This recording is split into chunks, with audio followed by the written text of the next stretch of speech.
নমস্কার বন্ধুরা, সবাই কেমন আছো? আমি তো ভালো আছি, আশা করছি সবাই ভালো আছো। আজকে শনিবারের সকাল, আর আজকের পরিবেশটা না বেশ ভালোই, মানে সকালবেলাটা আমি বলছি, সারাদিনের কথা বলছি না। গরম কিন্তু অব্যাহত, চারিদিকে এখানে ওখানে এক পশলা দু পশলা অতি ভারী কম ভারী বৃষ্টি হচ্ছে ঠিক কথাই, কিন্তু গরমটা সেইভাবে কিন্তু কমেনি।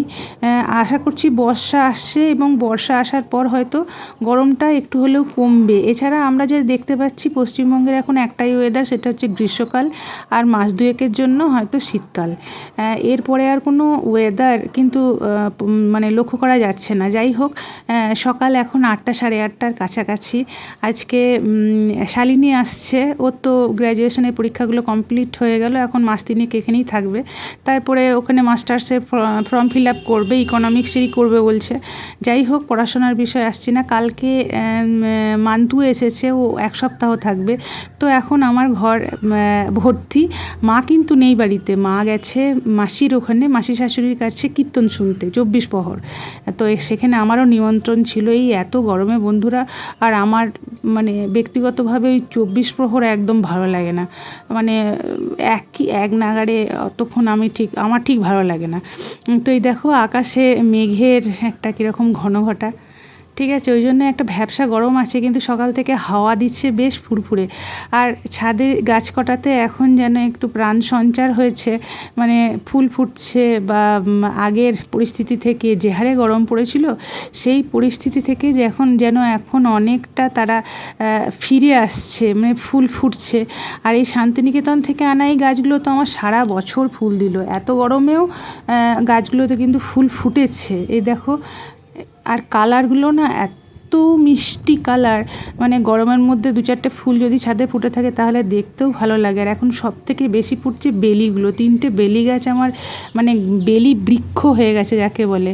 হ্যাঁ, মানে এত ফুটছে যে তলায় বিছিয়ে পড়ে থাকছে, অত তো তুলতেও পারছি না। আজকে তাও পরিমাণে অনেক কম, আজকে দেখাতেই পারছি না। একদিন হচ্ছে কি সবুজ পাতা দেখা যাচ্ছে না, এত ফুটছে। তো সকাল থেকে আমার কাজবাজ শুরু। শালিনী এখনও ঢোকেনি, ও অনেক কিছু জিনিসপত্র নিয়ে চলে আসছে, যদিও ঘরটা ছাড়ছে না। তোমাদের সাথে তো শেয়ার করেছি ওর রুমটা ছাড়ছে না এখনও। মাস্টার্সের ফর্ম ফিল আপ করবে, তারপরে কোথায় কি হচ্ছে না হচ্ছে দেখে তারপরে ওই সব ব্যবস্থা হবে। তো কিছু জিনিস বেশি করেই আনছে, আর এই 9টা সাড়ে 9টার মধ্যেই ও ঢুকে যাবে। তো আমার সকালের কাজ আমার শুরু হয়ে গেছে। আজকে ব্রেকফাস্টে একটু আলু চচ্চড়ি আর লুচি বানাবো, যেটা সাধারণত এই গোটা গরমে বোধহয় খুব কমই করেছি বলে মনে হয়। আর আমার এই ফুল গাছটা দেখো বড় হয়েছে, এটা তো ছোটোর থেকে বড় অবধি তোমাদের সাথে শেয়ার করলাম। আগে সে কাঁটা চামচ গেঁথে রেখে বড় করছিলাম, মনে আছে? দেখো কত বড় হয়েছে গাছটা, কিন্তু কি হচ্ছে ফুলটা কম ফুটছে কেন কি জানি।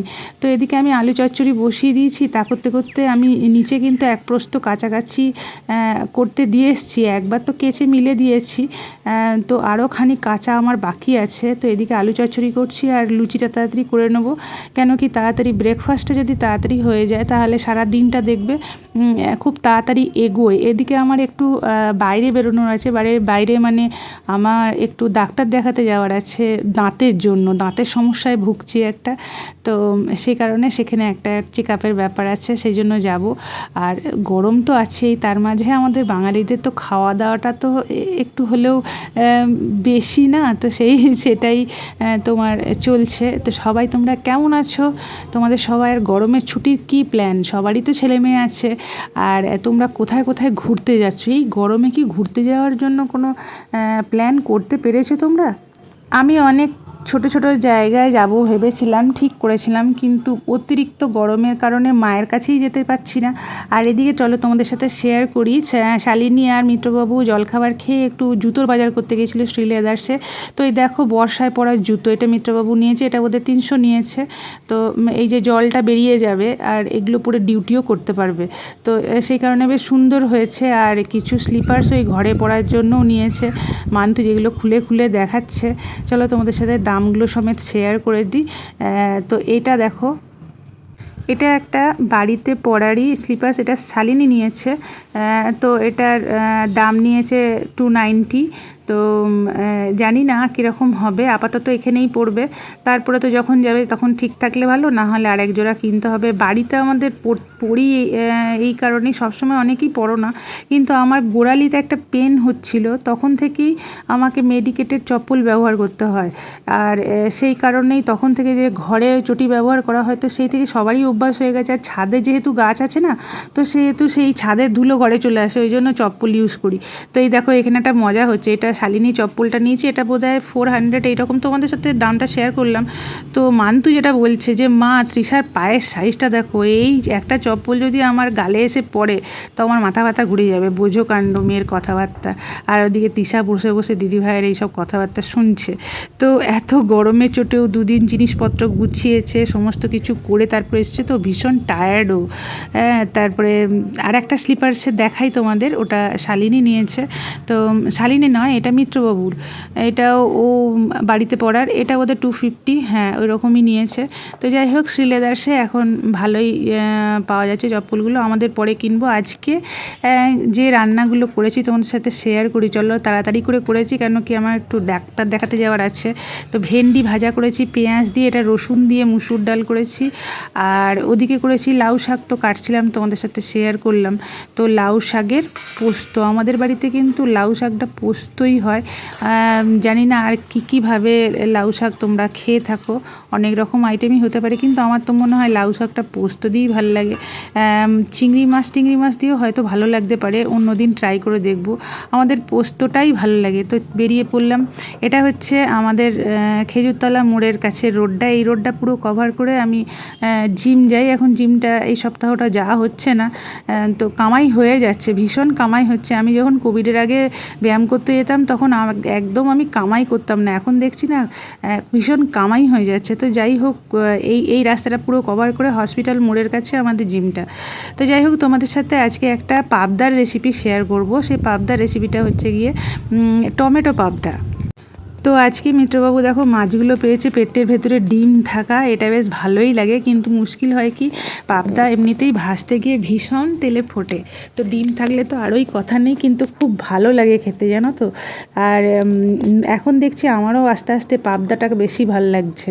এখন মনে হয় চিকেন একদিকে আর পাবদা একদিক থেকে, একটু পাবদাটাই ভালো, চিকেন যেন আর ভালোই লাগে না। তো মাছের স্বাদই আলাদা, মাছ খেতে তো বেশি ভালোবাসি। তো এরপরে তো ইলিশের কোনো প্রসঙ্গ টানাই যাবে না, ওর স্বাদ আলাদা। তো যাই হোক, পাবদাটা খেতে বেশ ভালো লাগছে। তো আজকে মাছটা রান্না করবো, একটু লবণ হলুদ দিয়ে ভেজে নেবো, একটু সর্ষের তেল মাখিয়ে নিলে কি হয়, কড়াইয়ে ছিটে যাবে না। আর আজকে আমি রান্নাটা করব পতঞ্জলি সর্ষের তেল দিয়ে, মাস্টার্ড অয়েল পতঞ্জলির। তো এটা বেশ ভালো আর খাঁটি, আর গন্ধটাও বেশ ঝাঁঝালো, তোমরা ইউজ করে দেখতে পারো।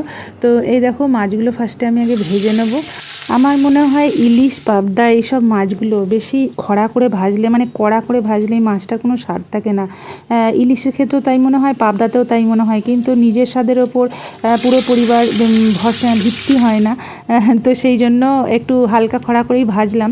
তারপরে তেলের মধ্যে রসুন, একটু বেশি করে রসুন দিয়েছি, আর তার মধ্যে রসুনটা যখন লাল হয়ে ভাজা হয়ে যাবে তার মধ্যে টমেটো কুচি একটা, এখানে 6-7 পিস মাছ আছে, তো তার জন্য একটা বড় টমেটো যথেষ্ট। এরপর টমেটোটার মধ্যে লবণ হলুদ আর কাশ্মীরি রেড চিলি পাউডার, যেটা আমি বেশি ব্যবহার করে থাকি, সেটা দেবো। সেটা যখন অল্প মানে নরম হয়ে যাবে, তার মধ্যে কাঁচা লঙ্কা অ্যাড করব। আর কাঁচা লঙ্কাটা যখন অ্যাড করে কষানো হয়ে যাবে মোটামুটি, তো এর মধ্যে আমি কোনো ধনে গুঁড়ো, জিরে গুঁড়ো, কোনো রকম গুঁড়ো মশলাই অ্যাড করব না। পাবদাতে আমি দেখেছি কিচ্ছু দিতে লাগে না, আদা বাটাও দেবো না, শুধুমাত্র টমেটো। তো এরপরে আমি মাছটা দিয়ে না একটু খুব সাবধানে কষাতে হবে, কেন কি পাবদা মাছ খুব নরম, তো ওই একটু সাবধানে কষিয়ে ভাজা মাছ দিয়ে মশলা কষানোটা না আমার আবার একটু অভ্যাস।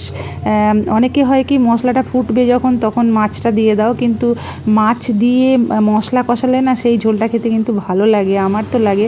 তো এরপরে একটু খালি আজকে গরম মশলা অ্যাড করেছি, আর খেতে সত্যি খুব ভালো লাগছিলো। আমার কাছে যে জিনিসটা ছিল না সেটা হচ্ছে একটু ধনে পাতা। তো এই রান্নাটার মধ্যে যদি নামাবার সময় একটু ধনে পাতা থাকতো, ফ্রেশ পাতাগুলো কুচি কুচি করে দিয়ে দেওয়া হতো, তাহলে তো আর কিছুই চাই না। বিশ্বাস করো, এই ঝোলটার সাথে মানে আর কিচ্ছু লাগবে না, মানে কিচ্ছু লাগবে না। তোমরা তোমরা যারা ট্রাই করে পাবদা ভালোবাসো তারা ট্রাই করে দেখতে পারো। রসুনটা অ্যাড করলে করতেও পারো, নাও করতে পারো। তো বিনা রসুনেও ভালো লাগবে, শুধুমাত্র টমেটো অ্যাড করে। তো পাবদা এমনই একটা টেস্টি মাছ, আর দারুণভাবে জমে গেল লাঞ্চটা। তো সবাই যদি ভালো লাগে তোমাদের এই রেসিপিটা, তো অবশ্যই লাইক শেয়ার সাবস্ক্রাইব করো চ্যানেলটাকে। তো যাই হোক বন্ধুরা, রান্নাটা তোমাদের কেমন লাগলো কমসে কম এটা জানিও। আর আমাদের গরমের ছুটি তো শুরুই হয়ে গেছে, বাড়ির মধ্যে বাচ্চারা থাকছে, ছেলেমেয়েরা থাকছে, তাদের পছন্দ মতো রান্নাবান্না করতেই হবে। এবং আমরা যারা মারা রয়েছি তাদের পছন্দ মতো কাজ করতে পারাটাই হচ্ছে আমাদের কাজ। আর এছাড়া আমাদের আর কী কাজ আছে? আমি আমারটা তোমাদের সাথে শেয়ার করছি এই অবধি, তোমরা সবাই আমার মতো কাজই করছো। আমি কি করছি তোমাদের সাথে শেয়ার করছি। তো ছেলেই বলো মেয়েই বলো, কাছে থাকলে এর থেকে বড় আর কি ভালো লাগে আর কি। ওরা তো বাইরে সবসময়ই পড়ে, তো যখন বাড়িতে আসে তখন সেই কটা দিনই খুব আনন্দের। তো আজকে 2টো বেজে গেছে খাওয়া দাওয়া হতে হতে। তো যাই হোক, সবাই ভালো থেকো, সুস্থ থেকো, আজকে আসছি।